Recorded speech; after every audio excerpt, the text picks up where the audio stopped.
Anda kembali di Metro Pagi Prime Time. Pemirsa, Jakarta yang sebentar lagi akan bertransformasi menjadi kota global masih meninggalkan permasalahan. Salah satunya soal keberadaan permukiman padat kumuh. Berikut ini kita simak laporan dari jurnalis Metro TV Aris Setia. Pemukiman kumuh masih menjadi permasalahan yang belum terselesaikan oleh pemerintah Provinsi DKI Jakarta.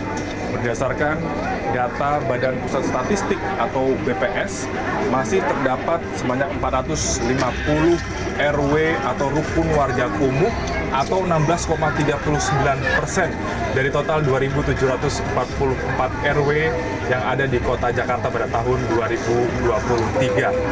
Penataan kawasan kumuh perkotaan menjadi salah satu isu prioritas terkait dengan pemukiman.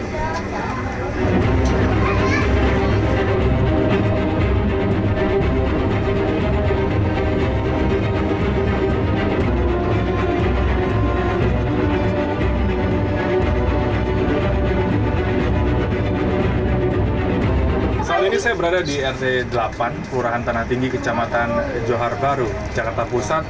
Ini merupakan salah satu kawasan padat penduduk kumuh di Jakarta.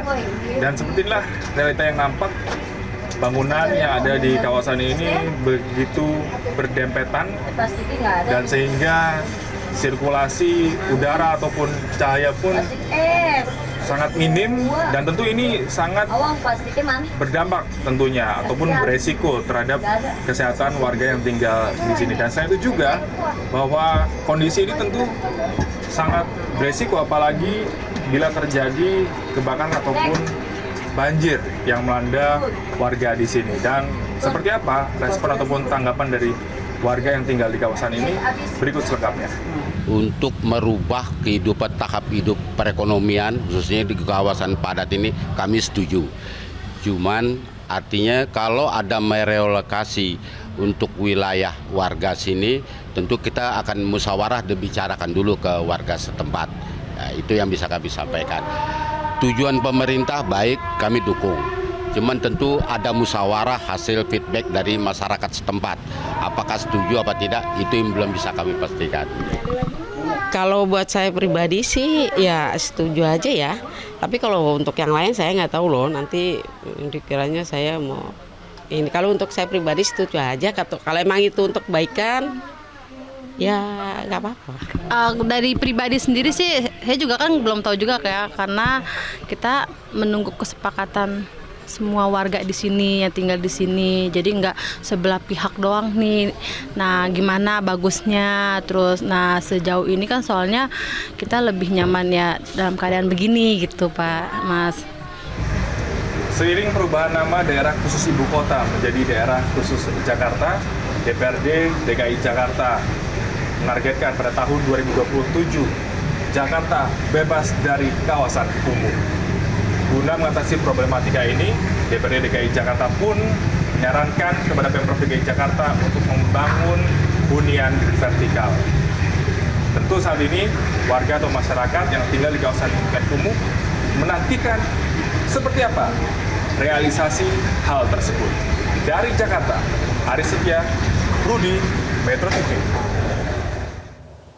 Pemirsa, DPRD DKI Jakarta meminta kepada Pemprov DKI untuk segera menuntaskan penataan RW kumuh di daerah itu karena dari data yang ada masih ada 450 RW yang memiliki kondisi tersebut. Dan hal ini pastinya menjadi pekerjaan rumah terutama bagi Pemprov DKI Jakarta ya dalam mengentaskan masalah ini. Untuk membahasnya lebih lanjut, kita sudah terhubung langsung dengan pengamat tata kota Yayat Supriyatna. Selamat pagi, Kang Yayat. Selamat pagi Mas Iqbal, Mbak Glory. Ya, pemirsa, kita akan langsung membahas lebih lanjut ya Kang Yayat. Tahun 2027, Jakarta ini ditargetkan bebas wilayah kumuh. Nah, ini artinya 3 tahun lagi. Apakah itu memungkinkan Kang Yayat? Kalau melihat jumlah RW tadi yang 450 RW kumuh dibandingkan 2.000 jumlah RW yang ada di Jakarta, secara administratif ada seperempat wilayah administratif Jakarta yang kumuh. Kemudian kalau lihat secara kewilayahan, data dari ATR, Kementerian Agraria dan Tata Ruang, itu hampir sepertiga Jakarta dalam kondisi kawasan kumuh. Nah, kekumuhan itu terbagi dari 3 kan, kumuh berat, kumuh sedang, dan kumuh ringan. Nah, sekarang pemetaannya bagaimana? Harus diakui juga, kekumuhan ini juga diakibatkan dari padatnya jumlah penduduk.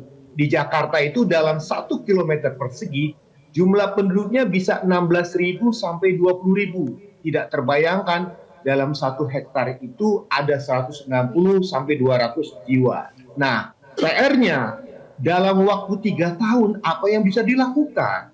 Ya, jadi kalau misalnya 2024 atau 2025, 2027, di sini target belum diiringi dengan konsepnya. Sebetulnya beberapa konsep gagasan sudah dijalankan. Misalnya untuk di beberapa tempat Kementerian PUPR mengatakan ada program Kotaku, Kota Tanpa Kumuh.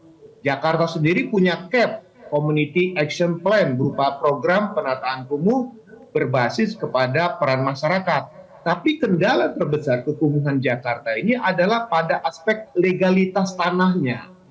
Nah, sekarang target kalau ingin ditata, kalau status tanahnya itu di atas tanah negara dan ada permukiman, ini berat. Karena status tanah itu menarik. Kalau misalnya nanti status tanahnya tanah milik, kalau direvitalisasi, pasti akan perdebatan bagaimana konsep dan gagasannya. Ada bagusnya memang idenya dengan konsep rumah vertikal. Tetapi pertanyaannya, bagaimana mensinergikan konsep penataan kumuh dengan konsep program lainnya? Saya ingat di zamannya Pak Ahok, dulu ada program mensinergikan program normalisasi sungai dengan pembangunan rumah susun. Nah, setiap tahun itu ditargetkan harus dalam 5 tahun ditargetkan ada 50.000 unit rumah susun sewa yang dibangun. Jadi sekarang setiap tahunnya bisa 10.000, 10.000, 10.000. Sekarang kalau dibuat tahun 2027, ini yang belum jelas nih. Konsep pendekatan apa yang dilakukan? Apakah dalam bentuk merusunkan mereka, menata lingkungannya, atau melengkapi pada aspek sanitasi maupun kebutuhan air minum, persampahan, atau pengelolaan lingkungannya. Itu PR-nya. Cuman konsepnya ini dengan target 2027 belum jelas, Mas Iqbal. Oke. Berarti kita akan masih menunggu sebenarnya solusi apa yang ditawarkan oleh pemerintah. Tapi Kang Yayat, untuk lebih jelasnya, untuk di wilayah Jakarta sendiri ini ada nggak sih korelasi antara pemukiman padat penduduk dengan pemukiman kumuh? Ya, jelas kalau melihat kebutuhan per orangnya, seorang itu membutuhkan 7,4 meter. Kalau 5 jiwa dalam satu keluarga itu harus ada rumah tipe 36 lah, ukuran standarnya. Tapi yang terjadi sekarang itu kepadatannya luar biasa.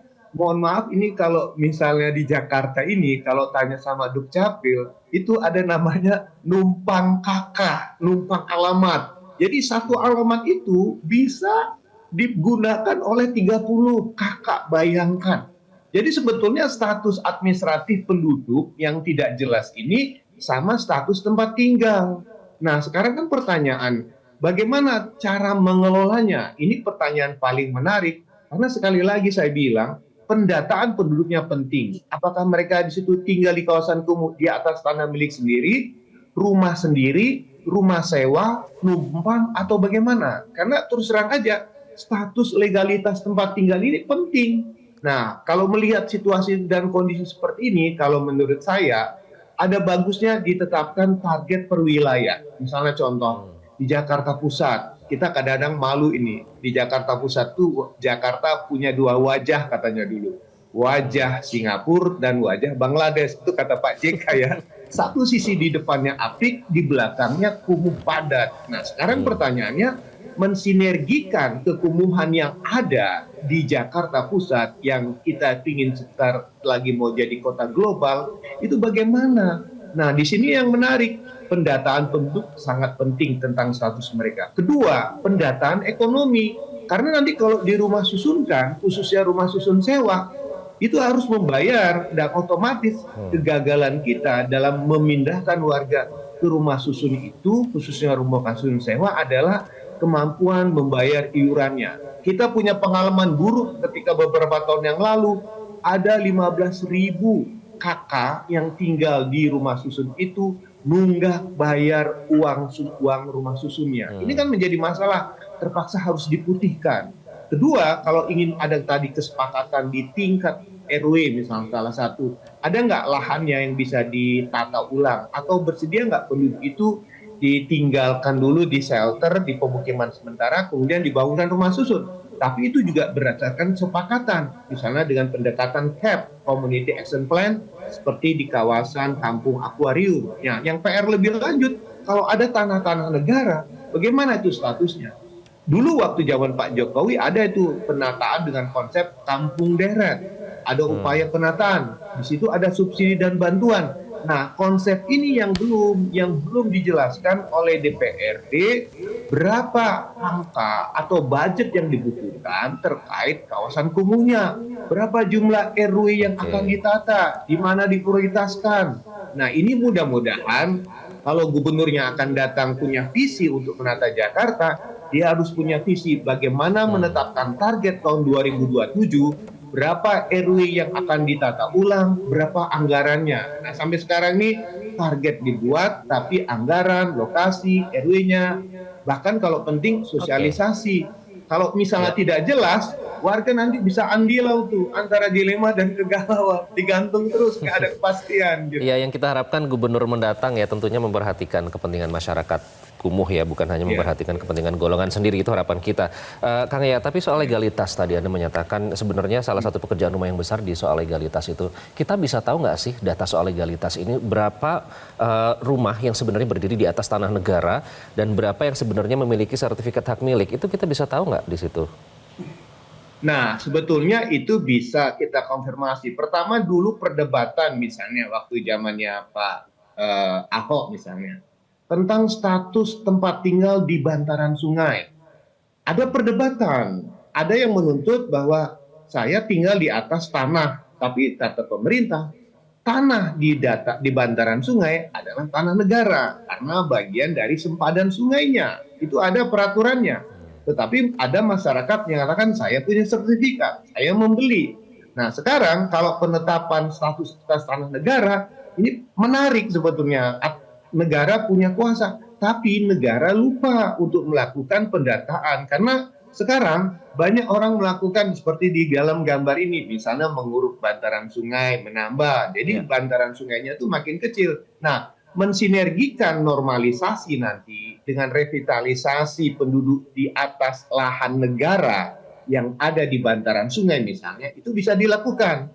Jadi sebelum dilakukan penataan, maka identifikasi tentang status tanah menarik untuk didalami dan dipertegas statusnya. Nah ini ingat ya, mohon maaf ini, Pak Prabowo pada tahun ke depan itu punya program tentang 3 juta untuk penyediaan rumah. 1 juta di perkotaan dan 2 juta itu di wilayah pedesaan. Pertanyaannya adalah, apa dengan konsep 1 juta itu terkait tentang penyediaan rumah di kawasan perkotaan? Nah, model Jakarta ini udah sulit cari tanah. Maka saya kira pendekatan satu, misalnya dulu ada ide, misalnya ada rancangan undang-undang perkotaan tentang land consolidation, yaitu bagaimana tanah-tanah itu ditata ulang, dan pendekatan yang paling menarik adalah dengan membangun rumah susun. Tapi pertanyaannya, data tanah kepemilikan itu penting untuk ditata ulang, tapi status ini juga dipertegas dengan cara mengidentifikasi. Nah, kemudian di mana dilokasikan itu, maka pendekatan pertama yang harus dilakukan, saya sependapat dengan Mas Iqbal tadi, verifikasi dulu tentang tanahnya, bagaimana mereka bisa tinggal di situ, apakah yang membeli. Biasanya ada yang mengklaim, saya memang tidak punya sertifikat, tapi saya membeli. Bukti pembelian itu kan kadang-kadang menggantung. Kedua, kalau misalnya pun dibongkar, direhabilitasi, mereka menuntut ganti rugi atas bangunan misalnya. Nah, hal-hal seperti ini yang harus dipertegas. Kalau status tanah, sebetulnya beberapa tahun yang lalu di Direktorat Kanwil Pertahanan Jakarta, itu sudah ada program yang mensinergikan dengan penataan kumuh. Tetapi sekali lagi mengatakan, kalau tanah itu tanah negara, tidak bisa APBD membebaskannya, karena tidak mungkin negara membeli tanah miliknya sendiri. Nah, selama itu tidak clear, akan sulit. Jadi satu-satunya cara adalah identifikasi terlebih dahulu, maka penataannya bisa dilakukan dengan target pembiayaan yang terukur dan yang paling penting bersama kesepakatan dengan masyarakat siap untuk ditata ulang. Oke Kang Yayat, satu pertanyaan lagi Kang Yayat terkait dengan sebenarnya solusi apa yang ditawarkan oleh pemerintah sebaiknya terkait khususnya untuk prioritas jangka pendek dan juga jangka panjang ini bagaimana? Nah, ini menarik. Salah satu yang menarik adalah program rumah susun sewa. Nah, sekarang Jakarta ini memiliki kemarin tuh ada 17 sampai 18 triliun bantuan sosial, ekonomi, pendidikan dan transportasi. Nah, kadang-kadang penataan bantuan ini kan menyasar pada pemukiman. Nah, sekarang ada bagusnya. Bagaimana kumuh ini dikaitkan dengan program merelokasi warga ke rumah susun. Siapa yang tinggal di rumah susun dapat insentif. Misalnya contoh, mereka yang tinggal di rumah susun dapat insentif biaya pendidikan Jakarta Pintar, dapat bantuan BPJS, dapat bantuan transportasi. Jadi ketika ada program mensinergikan bagaimana membangun rumah susun sewa, merelokasi penduduk, mereka akan melihatkan, wah ternyata kalau pindah ke rumah susun, saya difasilitasi oleh pemerintah, saya dapat bantuan. Jadi mereka yang miskin merasa nyaman. Nah, kalau ini bersinergi, ini mereka yang kumuh itu akan tertarik. Karena mereka selama ini yang mereka takutkan, kalau pindah ke rumah susun, mereka kehilangan pendapatan, kehilangan bantuan. Nah, kebetulan karena Jakarta selama ini ada 17 triliun anggaran untuk bantuan sosial pendidikan yang selama ini sudah diberikan, itu alangkah baiknya bisa diarahkan kepada mereka-mereka yang mau tinggal di rumah susun sekaligus untuk pendataan penduduknya. Karena dengan penduduk yang jelas, penataannya jelas, alangkah baiknya tinggal di rumah susun minimal satu. Kita bisa menghilangkan duka kalau banjir dan menghilangkan duka kalau terjadian kebakaran. Mohon maaf, kemarin kita terjadi kebakaran di sekitar Manggarai, 100 rumah hilang, lebih 3.000-4.000 orang mengungsi. Artinya apa? Program rumah susun sewa plus insentif yang selama ini diberikan itu menarik karena orang merasa pendekatan rumah susun yang lebih ngeorangkan lebih baik dibandingkan dengan pendekatan rumah susun memindahkan dengan pendekatan ancaman, ketakutan, penggusuran. Selama ini pendekatan kita terlalu menekankan pada aspek teror dalam relokasi, gusur, segalanya. Jadi orang takut. Kemudian sudah pindah, tidak diberi bantuan sehingga 15.000 kemarin itu menunggak di rumah susun. Maka ada bagusnya program rumah susun ke depan itu kasih dia insentif, kasih dia daya tarik sehingga orang merasa harkat martabatnya naik seiring dengan perubahan status sosial ekonomi. Jadi mereka tidak paranoid kalau gitu sekedar ya. Maksudnya memindahkan, harus memikirkan biaya hidup sehari-hari, kemudian harus memikirkan bagaimana jadi jika pindah kita ke bukan rumah susun. memindahkan barang, tapi juga kita memindahkan manusia di dalam. Baik, dan tentu tidak kalah penting soal sinkronisasi database ya Kang Yayat, karena kan bisa diketahui kalau pada saat membuat KK itu apakah dia benar-benar berada di rumah yang statusnya seperti apa.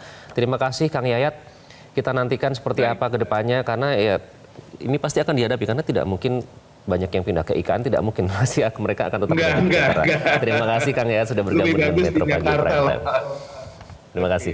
Jelajahi cara baru mendapatkan informasi. Download Metro TV Extend sekarang.